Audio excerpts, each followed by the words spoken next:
고통은 모든 생물들이 겪고 있는 현상이다. 그런데 왜 생물은 고통을 겪어야 하는 것일까? 이것은 쉽게 유추할 수 있다. 고통은 개체에게 신체나 정신에 문제가 있다는 걸 알려주는 안전장치 역할을 하기 위해서 진화 과정상에서 나타났다고 생각할 수 있다. 왜냐하면 그런 안전장치가 없다면 상처가 났을 때 제때 치료하지 않아 개체가 무로 돌아갈 수가 있기 때문이다.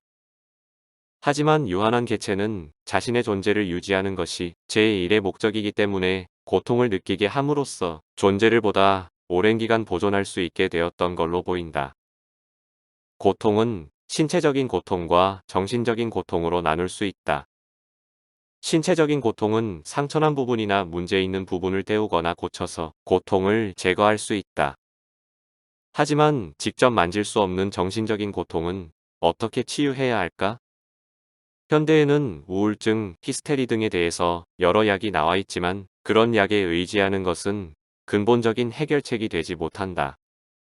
그보다는 왜 정신적인 고통이 발생하는지 그 원인을 이해하는 게 중요하다. 모든 정신적인 고통의 원인은 생각을 하기 때문에 발생한다. 내가 아무런 생각이 없다면 정신적 고통은 불가능하다. 나는 꿈도 없는 깊은 잠에 빠진 사람이 정신적 고통을 받는 걸 상상할 수 없다. 생각은 여러 가지 상상을 한다. 나의 가족이 차 사고를 당하는 상상, 내가 직장을 잃어 실업자가 되는 상상 등 이런 상상들은 그 자체로 고통은 아니지만 그 상상을 현실이거나 미래에 일어날 것이라고 믿는 순간 고통이 된다.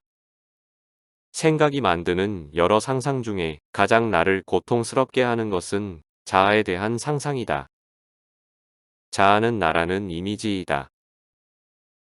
나라는 이미지는 신체에 대한 느낌, 감정, 생각, 의지의 덩어리로 구성된다.